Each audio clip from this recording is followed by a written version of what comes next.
कुछ समय पहले की बात है। बालीपुर नामक गांव में वर्षा और अनीका दो बहनें अपनी दादी के साथ रहा करती थीं। वर्षा और अनीता के माता पिता का निधन हो चुका था जब वर्षा 5 वर्ष की थी। उसी समय से दादी वर्षा को बिल्कुल पसंद नहीं करती थी। वो अनीका से बहुत प्यार करती थी, उसे शहजादी बनाकर रखती थी। ऐसे ही समय बीत रहा था। फिर एक दिन, अरे अनीका, मेरी प्यारी बच्ची, इतना सज सवर कर कहाँ जा रही है? ओफो दादी, आज मेरी एक सहेली का बर्थडे है तो बस उसी की पार्टी में जा रही हूँ। और हाँ दादी, मेरा इंतजार मत करना, हम पूरी रात एंजॉय करने वाले हैं। ये पार्टी बहुत शानदार होने वाली है, ठीक है? ठीक है, पार्टी में भी जाओ। लेकिन मुझे तुम्हें ये बताना था कि कल तुम्हें लड़के वाले देखने आ रहे हैं। अरे यार क्या दादी, अभी क्या मेरी शादी की उम्र है? मुझे शादी वादी नहीं करनी, और अभी तो बिल्कुल नहीं। आप इन झमेलों में मत पड़िए, जब मुझे शादी करनी होगी तब मैं आपको बता दूंगी। लेकिन अभी मेरी लाइफ डिस्ट्रॉय मत कीजिए, मुझे एंजॉय करने दीजिए प्लीज। ओ मेरी शहजादी बेटी, तुझे शादी के बाद जितना एंजॉय करना है उतना एंजॉय कर लेना। अपनी दादी के भी तो अरमान पूरे कर। और तेरी दादी का क्या पता, आज है कल हो ना हो। बस मैं तेरे हाथ पीले करना चाहती हूँ, और ये रिश्ता बहुत अच्छा है, मैं इसे हाथ से नहीं निकलने दूंगी। इसलिए तुझे अपनी दादी की बात तो माननी ही पड़ेगी। अच्छा हाँ, वैसे लड़का करता क्या है?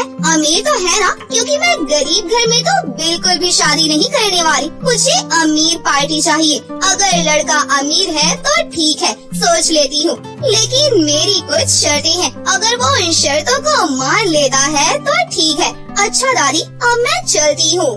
अनीका अपनी दादी से मिलकर जाने लगती है। वहीं दूसरी तरफ वर्षा अपनी दादी के लिए गर्मा गर्म चाय लेकर आ रही थी। तभी उसका पैर फिसल जाता है और वर्षा के हाथ से चाय अनीका के ऊपर जाकर गिर जाती है।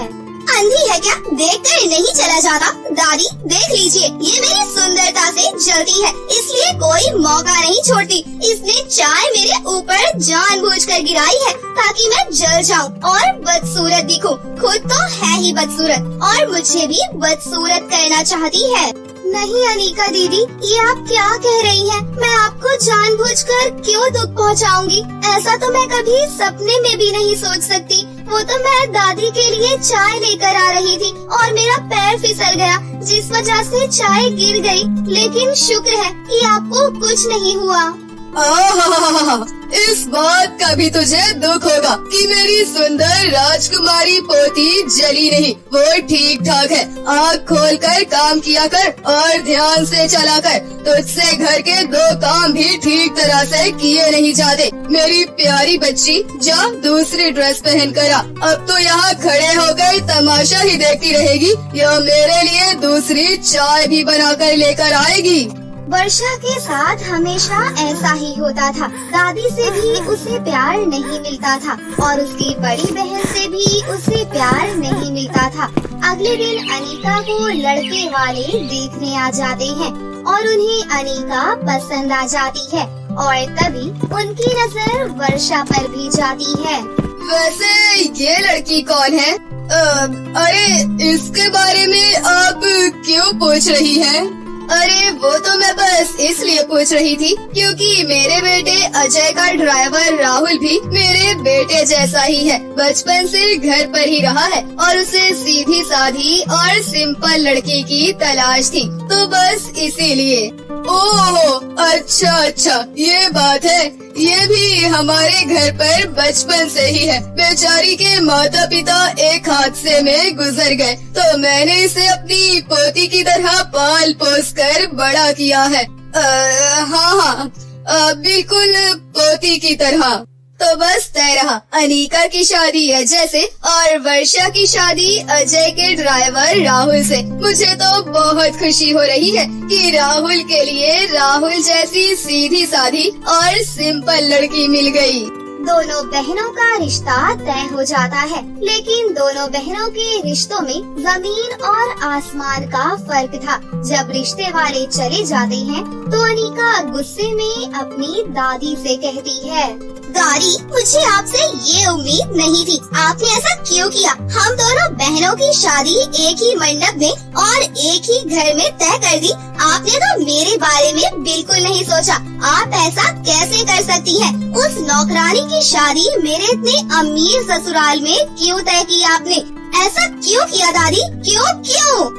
अरे अनीका बेटी, मैंने तेरे बारे में ही तो सोचा है। तू अपनी दादी को क्या ऐसे ही समझती है? क्या ये बाल सफेद मैंने धूप में किए हैं? अगर वर्षा उस घर में ब्याह कर जाएगी तो तेरी नौकरानी बनकर तेरे आगे पीछे ही घूमेगी। और वैसे भी तुझे घर के काम काज तो आते नहीं। वर्षा सारे काम अच्छे से कर लेती है। अजय का नौकर उसका पति, तो ये हुई ना तेरी नौकरानी। अरे हाँ दादी, ये तो मैंने सोचा ही नहीं। आप बेस्ट हैं। आई लव यू दादी। अनीका और दादी की ये सारी बातें वर्षा सुन लेती है और ये सब सुनकर उसे बहुत ही ज्यादा दुख होता है और वो रोते हुए अपनी दादी के पास आती है। दादी, मुझे इस बात से कोई आपत्ति नहीं थी कि आपने मेरी शादी एक नौकर से तय की। आप मेरी शादी जहाँ पक्की कर देती, मैं हंसी खुशी वहाँ ब्याह कर चली जाती। लेकिन आपने मेरी शादी इसलिए पक्की की ताकि मैं वहाँ अनीका दीदी की नौकरानी बनकर रहूं। दादी, आप मुझसे इतनी नफरत क्यों करती हैं? क्यों? आखिर मैं भी तो अनीका दीदी की तरह आपकी ही पोती हूँ, तो फिर आप मुझसे इतनी नफरत क्यों करती हैं?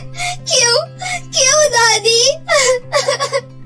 क्योंकि तू मनहूस है। जब तू पैदा हुई तो सारा कारोबार पानी में डुबा दिया और जब तेरा 5वां जन्मदिन आया तो अपने माँ बाप को ही खा गई। और तेरी वजह से मैं समाज में भी खरी खोटी सुनती हूँ। एक पोती इतनी सुंदर और दूसरी छी बिल्कुल कोयला।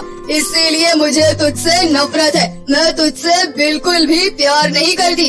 और दूसरी तरफ मेरी शहजादी बेटी को देख, जन्म लिया तो घर कैसे फला फूला और इसकी वजह से समाज में कितनी इज्जत मिलती है मुझे। दादी, जिंदगी और मौत तो ऊपर वाले के हाथ में है। माँ पिताजी की मौत उसी समय होनी थी, तो इसमें मेरी क्या गलती? और अगर जन्म के समय कारोबार डूब गया तो इसमें भी मेरी क्या गलती? मैं तो तुम दोनों से कितना प्यार करती हूँ। अपनी जान तुम दोनों पर लुटाने के लिए तैयार हूँ, लेकिन तुम दोनों हो कि मुझे एक फूटी आँख नहीं देखती। दादी, मुझे अपना मूड ऑफ नहीं करना, मुझे शॉपिंग करने जाना है। इस तरह दोनों बहनों की शादी की तैयारियां शुरू हो जाती हैं। वैसे तो नाम दोनों बहनों की शादी का था, पर तैयारियां सिर्फ अनीका की शादी की ही हो रही थी। महंगे महंगे मॉल से महंगी ड्रेस, महंगे मेकअप, सामान, ज्वेलरी, सब कुछ। और बेचारी वर्षा के लिए कुछ भी नहीं। एक दिन वर्षा अपनी दादी से कहती है, दादी, क्या आप मुझे शॉपिंग नहीं कराएंगी? क्या आप मुझे पार्लर नहीं भेजेंगी? क्या मुझे शादी का एक लहंगा भी नहीं दिलवाएंगी? तेरी माँ का पुराना सामान पड़ा है, उसे ही अपने साथ ले जाना और अपनी माँ की शादी का लहंगा ही पहन लेना। तेरे ऊपर पैसे खर्च कर अपनी अनीका की शादी में कोई कटौती नहीं करना चाहती मैं। हाँ, वाओ, अमेजिंग। दादी, मुझे पार्लर के बारे में पता चला है। मैं तो अपनी शादी पर उसी पार्लर से तैयार होने वाली हूँ। 50,000 रुपए तैयार रखना। आपकी शहजादी बेटी बिल्कुल परी लगने वाली है। हाँ, क्यों नहीं, सब कुछ तेरा ही तो है मेरी बच्ची। बेचारी वर्षा आँखों में आंसू लेकर वहाँ से चली जाती है। उससे ये सब कुछ बर्दाश्त नहीं हो रहा था और वो किचन में जाकर अपने माता पिता को याद कर करके बहुत रोती है। माँ, पिताजी, आपके जाने के बाद प्यार क्या होता है मुझे तो पता ही नहीं। दादी और दीदी मुझसे बिल्कुल प्यार नहीं करती। मैं उनका कितना ख्याल रखती हूँ, उनसे कितना प्यार करती हूँ, लेकिन फिर भी वो मुझसे प्यार नहीं करती। आखिर मैंने दुनिया में आकर कौन सी होगी जो मुझे प्यार नहीं मिलता। वर्षा अपने माता पिता को याद कर करके रो ही रही थी कि तभी उसे अनीका के चिल्लाने की आवाज आती है और वो बाहर आकर देखती है तो अचानक दादी की तबीयत खराब हो चुकी थी। दादी को बड़े से बड़े अच्छे से अच्छे डॉक्टर को दिखाया गया, लेकिन उनकी बीमारी समझ में ही नहीं आ रही थी कि आखिर उन्हें क्या हुआ है।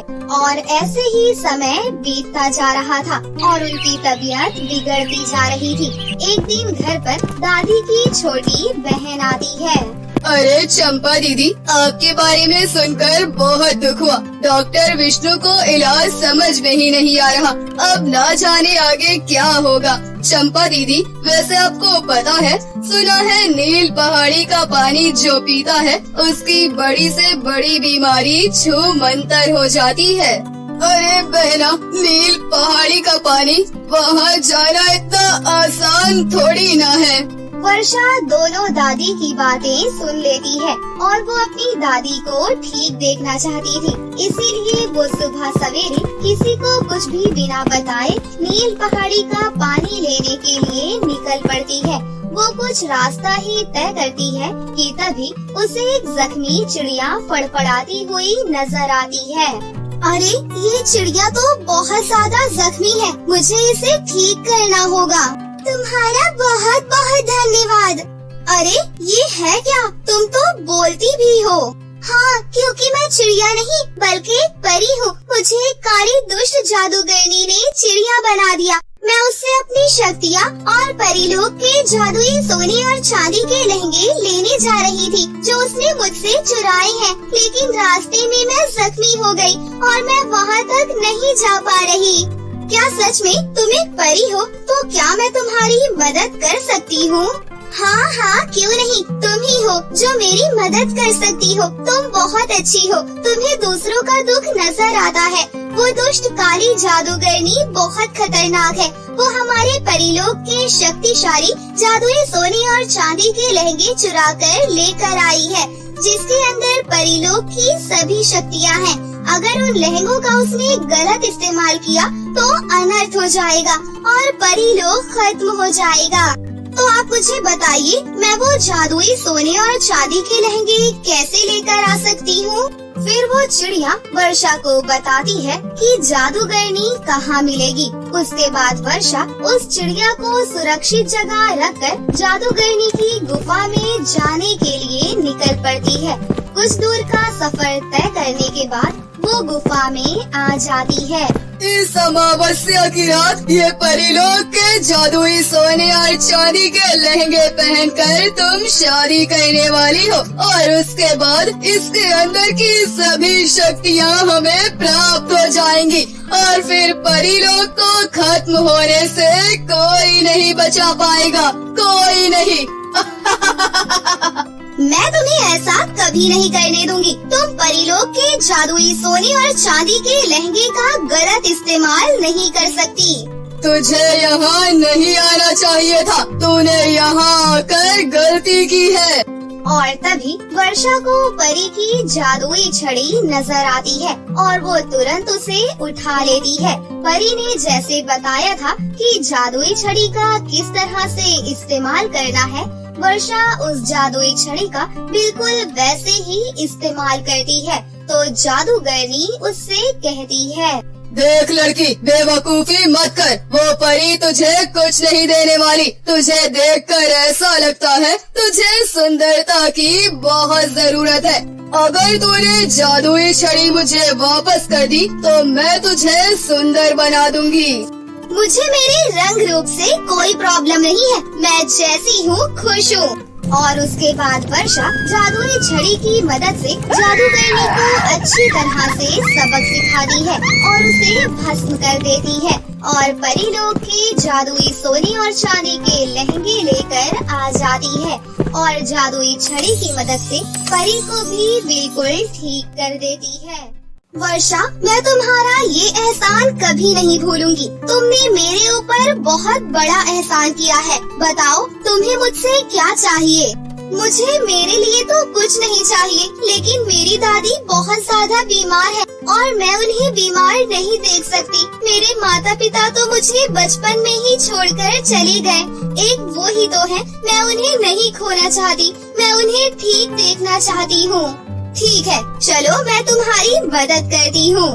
और उसके बाद वर्षा परी के साथ घर वापस आ जाती है और परी अपनी जादुई शक्तियों से दादी की बीमारी छू मंतर कर देती है।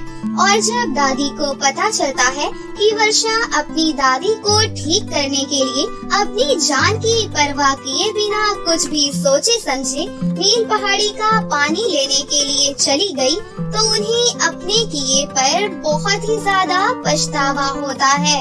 मेरी प्यारी बच्ची, तू मुझसे इतना प्यार करती है कि तूने अपनी जान की भी परवाह नहीं की, और एक मैं बदनसीब जो तुझसे हमेशा नफरत करती रही, तुझसे प्यार के दो बोल नहीं बोले। मुझे माफ कर दे, मुझे माफ कर दे बेटा। हाँ वर्षा, तुम बहुत अच्छी हो, मुझे भी माफ कर दो। ये तो बहुत अच्छी बात है। अब तुम दोनों बहनों की शादी होने वाली है, इसलिए मैं तुम दोनों को तोहफा देना चाहती हूँ। अनिका, ये लो तुम्हारे लिए शादी का जादुई चांदी का लहंगा, और वर्षा ये तुम्हारे लिए जादुई सोने का लहंगा। फिर परी दोनों बहनों को परीलोक का जादुई सोने और चांदी का लहंगा देकर वहाँ से चली जाती है, और दोनों बहनें अपनी शादी पर परीलोक के वही लहंगे पहनती हैं। फिर उस दिन के बाद से दोनों बहनें एक साथ अपने ससुराल में हंसी खुशी से जिंदगी गुजारने लगती हैं। बार्बी बहुत ही लाड प्यार से पली प्यारी लड़की थी। वो दिखने में बहुत ही ज्यादा सुंदर थी। उसके घने सुनहरे बाल और नीली नीली हिरनी जैसी आंखें थी। केन और बार्बी दोनों बचपन से साथ ही पले बड़े थे। दोनों बहुत ही अच्छे दोस्त थे। दोनों आपस में खूब लड़ते झगड़ते, लेकिन हमेशा साथ रहते। एक बार की बात है, केन और बार्बी दोनों नदी के किनारे खेल रहे थे। केन, मौसम कितना अच्छा हो रहा है, चलो नदी में नहाते हैं। नहीं बार्बी, मुझे लगता है कोई भयंकर तूफान आने वाला है, और वैसे भी मुझे पानी में बहुत डर लगता है।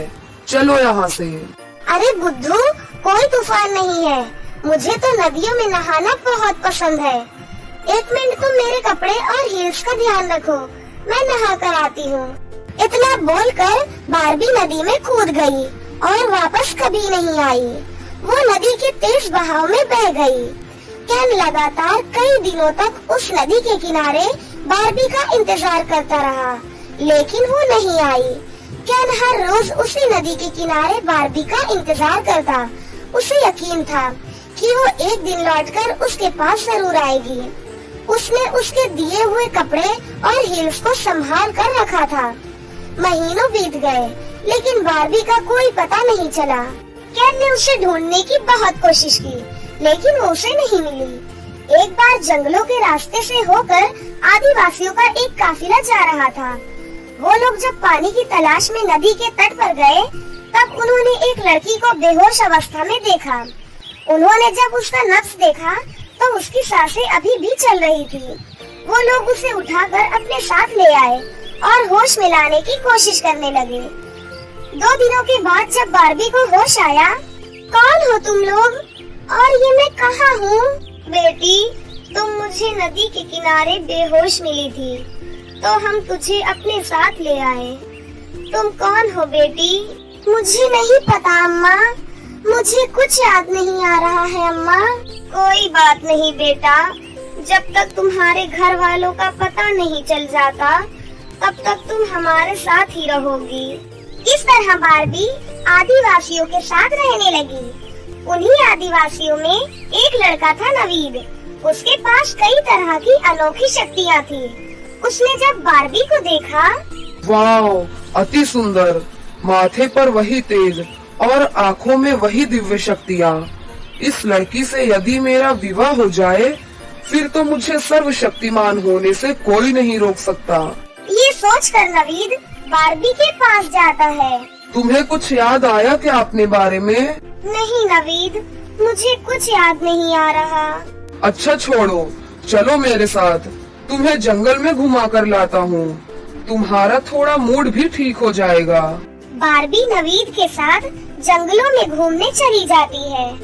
तभी नवीद बार्बी से कहता है, सुनो, मैं तुमसे कुछ कहना चाहता हूँ। हाँ बोलो।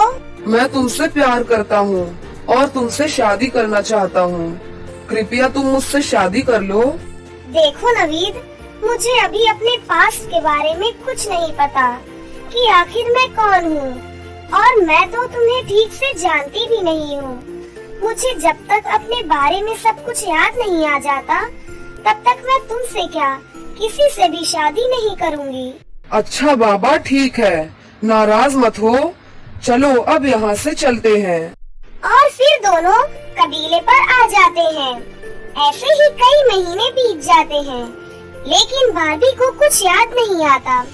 इधर केन बार्बी को ढूंढने की बहुत कोशिश करता है, पर वो उसे नहीं मिलती। एक बार केन जंगल के रास्ते से जा रहा था, तभी उसकी नजर नदी के किनारे बैठी बार्बी पर जाती है। केन बार्बी को जिंदा देख खुशी से झूम उठता है। वो उसके पास आकर बोलता है, बार्बी, तुम जिंदा हो? मुझे यकीन था तुम मुझे एक न एक दिन जरूर मिलोगी। तुम्हें नहीं पता मैंने तुम्हें ढूंढने की कितनी कोशिश की। आखिरकार तुम मुझे मिल ही गई। अब मैं तुम्हें खुद से कभी दूर नहीं जाने दूंगा। घर चलो बार्बी। इतना बोलकर केन बार्बी का हाथ पकड़ लेता है। आप कौन हैं? मैं आपको नहीं जानती। तभी वहाँ नवीद आ जाता है और केन को एक जोरदार थप्पड़ लगा देता है। तुम्हारी हिम्मत कैसे हुई मेरी होने वाली पत्नी का हाथ पकड़ने की? यहाँ से चले जाओ, वरना इसका अंजाम अच्छा नहीं होगा। नहीं, मैं यहाँ से नहीं जाऊँगा। बार्बी, होश में आओ और मेरे साथ चलो। ये कहीं नहीं जाएगी। अगर तुम्हें अपनी जान प्यारी है तो यहाँ से दफा हो जाओ। अगर हमारे कबीले वालों ने तुम्हें इस लड़की के साथ यूं जबरदस्ती करते हुए देख लिया तो तुम्हें जान से मार डालेंगे। हाँ, नवीद सही कह रहा है। आप यहाँ से चले जाइए। आपको कोई गलत फहमी हुई है। मेरा नाम बार्बी नहीं है। आप प्लीज यहाँ से चले जाइए। नहीं, मेरी आंखें कभी धोखा नहीं खा सकती। अभी तो मैं जा रहा हूँ, लेकिन तुम्हें याद दिलाकर रहूंगा कि तुम ही मेरा सच्चा प्यार हो। इतना बोलकर केन वहाँ से चला जाता है। नवीद, जाने क्यों वो आदमी मुझे जाना पहचाना सा लग रहा था। कहीं वो सही तो नहीं बोल रहा। नवीद समझ जाता है कि बार्बी की याददाश्त वापस आने लगी है। अब वो बिल्कुल भी देरी नहीं करना चाहता था। वो बार्बी को अपनी जादुई शक्तियों से अपनी तरफ सम्मोहित कर लेता है और उसे शादी करने के लिए मना लेता है। घर आकर नवीद सबसे कहता है, अम्मा, हम दोनों ने मिलकर एक साथ रहने का फैसला कर लिया है। हम कल ही माता रानी के मंदिर में जाकर एक दूसरे से विवाह कर लेंगे। क्या बेटी, तुम तो अभी तक किसी से भी शादी करने से इनकार कर रही थी। अचानक तुम मान कैसे गई? खैर, अच्छी बात है कि तुमने घर बसाने का फैसला किया। आखिर कब तक ऐसे रहती? मैं भगवान से तुम्हारे अच्छे भविष्य की कामना करूंगी। बार्बी पूरे तरीके से नवीद के सम्मोहन में थी। वो हर किसी से वैसा ही बोलती जैसा नवीद चाहता था। नवीद बहुत ही खुश था। आखिर उसकी शादी बार्बी से जो होने जा रही थी। सभी लोग शादी की तैयारी में जुटे हुए थे। अगले दिन नवीद और बार्बी की शादी थी। शादी में कबीले के सभी लोग आए हुए थे। शादी होने ही वाली थी कि तभी केन बार्बी का वही फ्रॉक और हील्स लेकर शादी में पहुंचता है जो लास्ट टाइम बार्बी उसके पास छोड़ कर गई थी। रुक जाओ, ये शादी नहीं हो सकती। ये मेरी बार्बी है। बार्बी, ये देखो, तुम्हारा फ्रॉक और तुम्हारे हील्स। पहचानो इसे, मैं तुम्हारा केन हूँ। प्लीज बार्बी, याद करो। फ्रॉक और हील्स को देखते ही नवीद द्वारा किया गया सम्मोहन टूट जाता है और बार्बी को सब कुछ याद आ जाता है। केन, मुझे सब कुछ याद आ गया। हे भगवान, ये मैं क्या करने जा रही थी? मुझे माफ कर दो केन। भगवान का लाख लाख शुक्र है कि तुम्हें सब कुछ याद आ गया। चलो बार्बी, अब घर चलते हैं। एक मिनट कैन, रुको। जाने से पहले मैं नवीद को कुछ देना चाहती हूँ। इतना बोलकर बारबी नवीद को एक जोरदार थप्पड़ मारती है। तुम्हें जरा भी शर्म नहीं आई, ये जानते हुए भी कि कैन मेरा मंगेतर है और वो मुझे ढूंढ रहा है, फिर भी तुम मुझे शादी के मंडप में ले आए।